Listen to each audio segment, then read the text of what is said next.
Ramón comprendió pronto que no podía hacerlo todo solo. Contrató a 2 hombres más. Uno era Julián, un antiguo ferroviario. El otro, Mateo, un pastor jubilado. Ninguno tenía experiencia en seguros, pero sí lo que Ramón valoraba: palabra, respeto y conocimiento de las calles. Les dio un cuaderno, una pluma y una máxima. Cada firma es una confianza, y cada confianza, un compromiso. Así nacieron los primeros cobradores. Iban casa por casa, con sombrero, traje modesto y voz tranquila. No eran vendedores. Eran mensajeros de promesa. No llevaban prisas, sino tiempo. Charlaban con los vecinos, tomaban café, y cuando alguien no podía pagar un mes, apuntaban aplazado sin reproches. Ocaso no creció con anuncios. Creció con boca a boca, con funerales pagados, con el gesto de una gente que llegaba el día más oscuro con flores y respeto. Ese era el modelo: humanidad, constancia y palabra. Y así, piedra a piedra, se levantaban los cimientos de algo más que una empresa. Se levantaba un modo de estar en el mundo.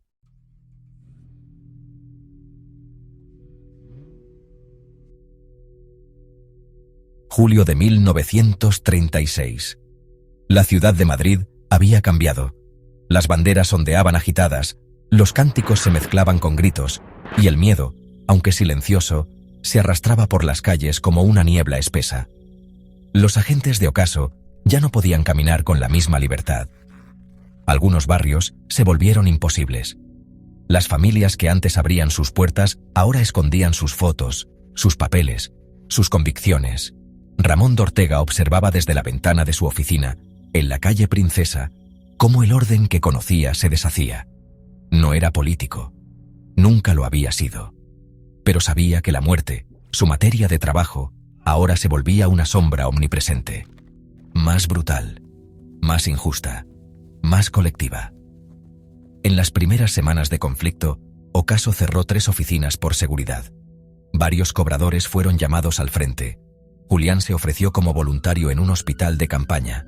Mateo, ya mayor, siguió visitando a pie las casas que aún lo recibían, aunque le dispararon cerca 2 veces. Ramón reunió a sus empleados en el sótano del edificio y les habló sin alzar la voz. Ramón de Ortega. Ocaso no cierra. No porque no tengamos miedo, sino porque somos lo contrario al abandono. Si cerramos, negamos nuestra esencia. El país sangra, sí, pero la muerte no se detiene. Y nosotros prometimos estar ahí. Algunos lo miraban con incredulidad, otros con emoción contenida, pero nadie renunció. Durante los años más duros de la guerra, Ocaso operó en la clandestinidad administrativa. Las oficinas funcionaban con persianas bajadas. Las pólizas se guardaban en cajas escondidas. Las reuniones eran breves y sin papeles visibles. Ramón tomó una decisión que cambiaría para siempre el rumbo moral de la empresa: mantener todas las pólizas activas, incluso sin pago. Sabía que la mayoría de las familias no podía abonar la cuota mensual. Muchos habían perdido sus trabajos, sus casas, sus vidas, pero Ramón escribía congelado en cada ficha impagada: nadie sería eliminado, nadie sería olvidado. Y cumplió.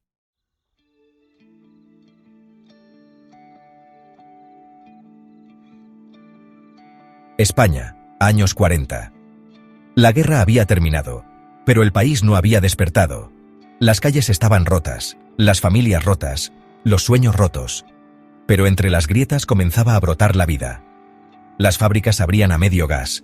Las escuelas, sin pupitres ni libros, volvían a enseñar. Y en las puertas de las casas, las mujeres barrían el polvo como si quisieran espantar el pasado. Ocaso, contra todo pronóstico, no solo había sobrevivido, sino que comenzaba a crecer. Ya no eran solo Ramón, Julián y Mateo. Ahora había 20 agentes, todos con sus libretas, sus historias, sus rutinas. La oficina de la calle Princesa volvió a abrir sus persianas, y Ramón, con el bastón de nogal apoyado junto a la ventana, observaba con orgullo contenido. No decía mucho, pero cuando alguien preguntaba cómo había logrado mantener viva la empresa, respondía siempre lo mismo: Ramón de Ortega, la muerte no para. Nosotros tampoco. El plan de expansión raíz silenciosa comenzaba a dar frutos. Cada oficina no era solo un punto de atención, sino una extensión emocional del proyecto. No se buscaban comerciales agresivos, sino personas que conocieran el barrio, que supieran escuchar, que fueran parte del tejido social. En Sevilla, la primera oficina fuera de Madrid fue inaugurada en 1944. La dirigía Clara Alarcón, una joven viuda que había sido asegurada de ocaso desde 1937. Ramón la conoció cuando fue personalmente a entregarle el dinero del entierro de su esposo. Clara Alarcón: yo no sé de seguros, señor de Ortega, pero sé cómo consolar. Clara se convirtió en leyenda en el sur. Organizó velorios con flores de su jardín, aprendió contabilidad nocturna por su cuenta y fue la primera en contratar a mujeres cobradoras. Para muchos, fue el rostro femenino del luto digno. En Barcelona, el agente responsable fue Elies Ferrer, un republicano exiliado interno, que aceptó el puesto porque quería reconciliarse con la vida. En La Coruña, el representante fue Benito Mariño, un exmarino que usaba el uniforme de su antiguo barco para visitar a las familias. Y en cada ciudad, en cada pueblo, se repetía la misma historia. Ocaso llegaba sin ruido, sin campaña, sin bandera, solo con el símbolo del sol, la libreta de cuero y una palabra empeñada.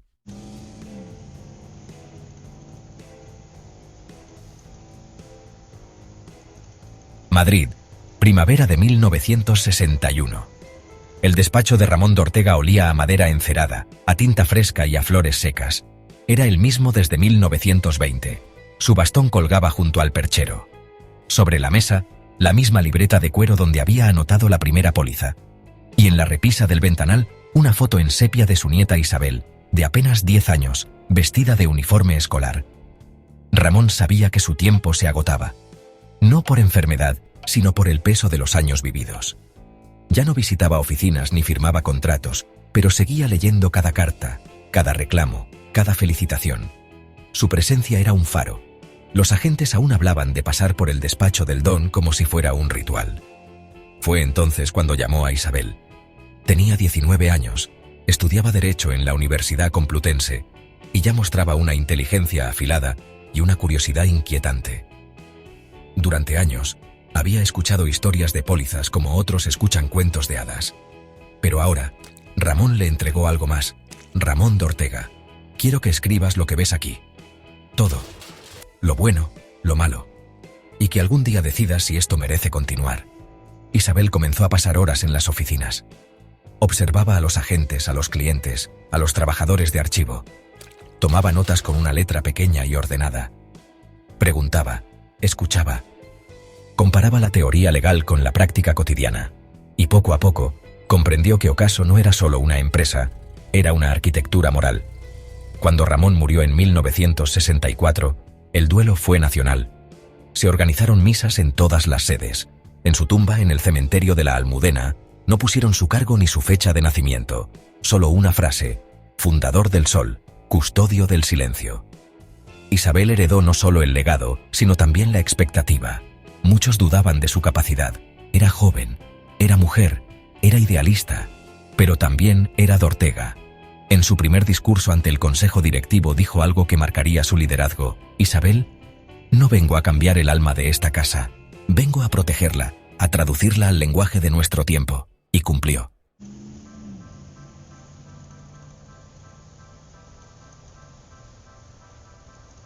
Londres, 1988. El cielo estaba cubierto de nubes, como casi siempre, pero Isabel Castelo miraba por la ventana del taxi con esa calma que había aprendido de su abuelo. A su lado, su secretario de confianza leía los informes de mercado británico. Competencia feroz, regulaciones estrictas, costumbres distintas. Pero Isabel no viajaba con la ambición de conquistar. Iba con una certeza: Isabel, hay españoles fuera de España, y también allí merecen despedirse con dignidad. Ocaso había crecido durante décadas en barrios, en pueblos, en ciudades donde el apellido no importaba tanto como el trato.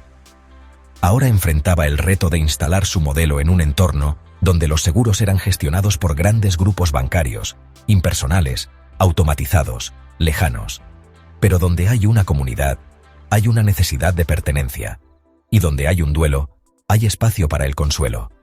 El primer contacto se hizo con asociaciones de inmigrantes. Españoles que habían emigrado en los 60 y 70 a trabajar en fábricas, hostelería, construcción. Muchos no hablaban inglés fluido, No entendían los sistemas de pensiones y no sabían cómo serían despedidos si fallecían en un país ajeno. Allí Ocaso encontró su lugar. Abrió su primera oficina en un barrio del sur de Londres, en un local pequeño, con el cartel original del Sol en la ventana y una recepcionista que hablaba castellano. Pronto, la voz se corrió.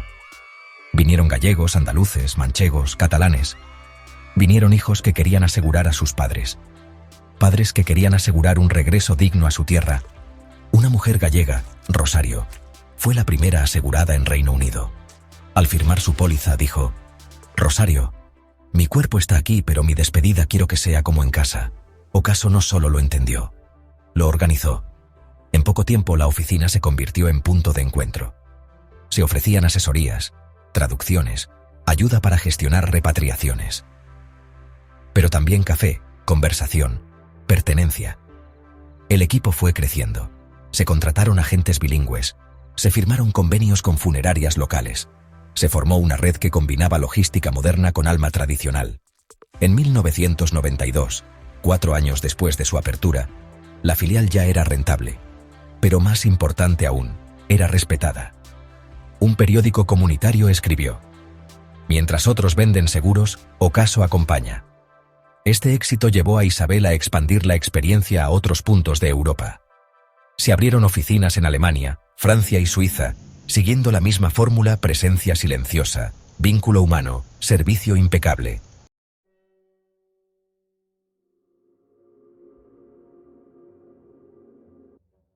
España, 2008. Las noticias comenzaron a llegar como ecos lejanos desde Wall Street. Bancos quebraban, inversiones se evaporaban, fondos de pensiones se congelaban, el mundo financiero crujía. Y en medio del estruendo global, muchas aseguradoras comenzaron a tambalearse.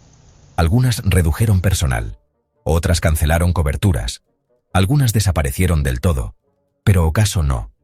En el edificio de la calle Princesa, sede central de la compañía, los teléfonos no dejaron de sonar.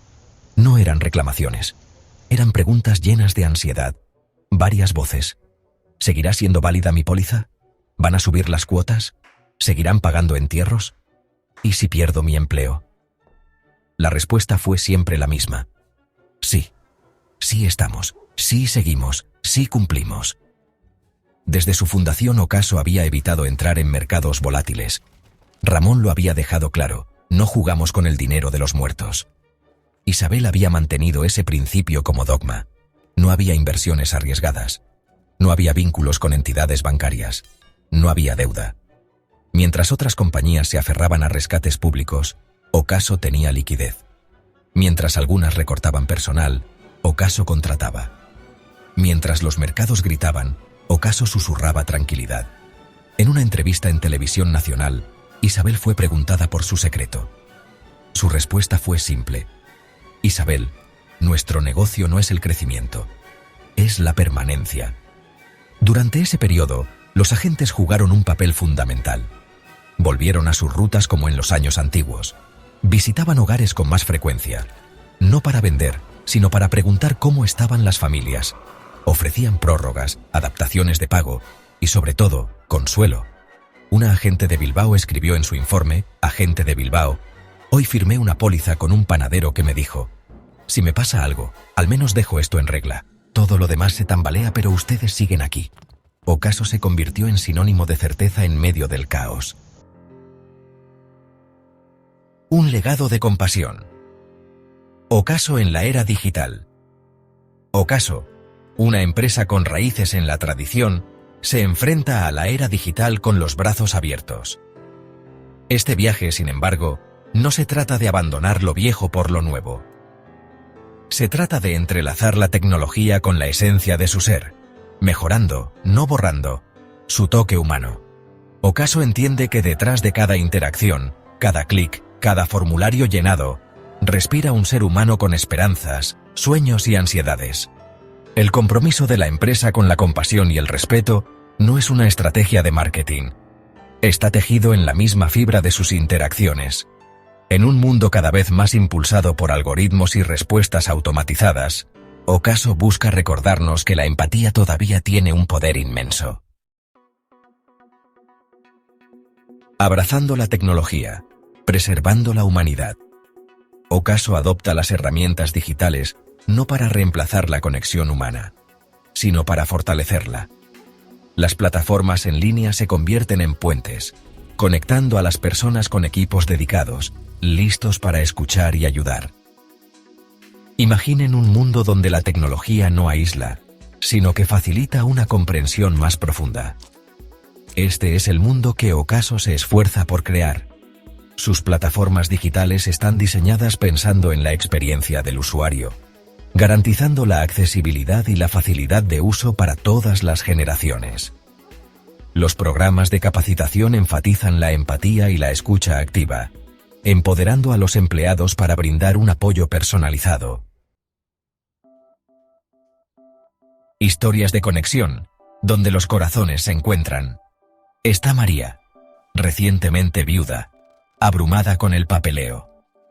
Un representante de Ocaso, percibiendo su angustia, va más allá de su deber, guiándola pacientemente en cada paso, ofreciéndole no solo información, sino una presencia reconfortante. Luego está el joven David, luchando contra una enfermedad grave. Un miembro del equipo de Ocaso, al enterarse de su pasión por el arte, le envía un paquete de regalo lleno de materiales de arte. Un pequeño gesto con un profundo impacto.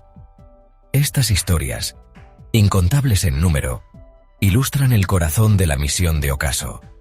Se trata de reconocer a la persona detrás de cada caso, cada reclamo, cada interacción. Se trata de transformar las transacciones en conexiones significativas. El poder duradero del toque humano.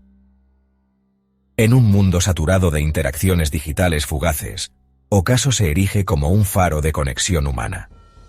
Su impacto se extiende mucho más allá de las transacciones financieras. Se trata de fomentar un sentido de comunidad, de pertenencia, de saber que alguien se preocupa. El legado de Ocaso no es simplemente uno de pólizas y primas, sino de compasión, respeto y genuina conexión humana. En una era de creciente digitalización, nos recuerdan que el toque humano, ese elemento irreemplazable de empatía y comprensión, siempre mantendrá su poder.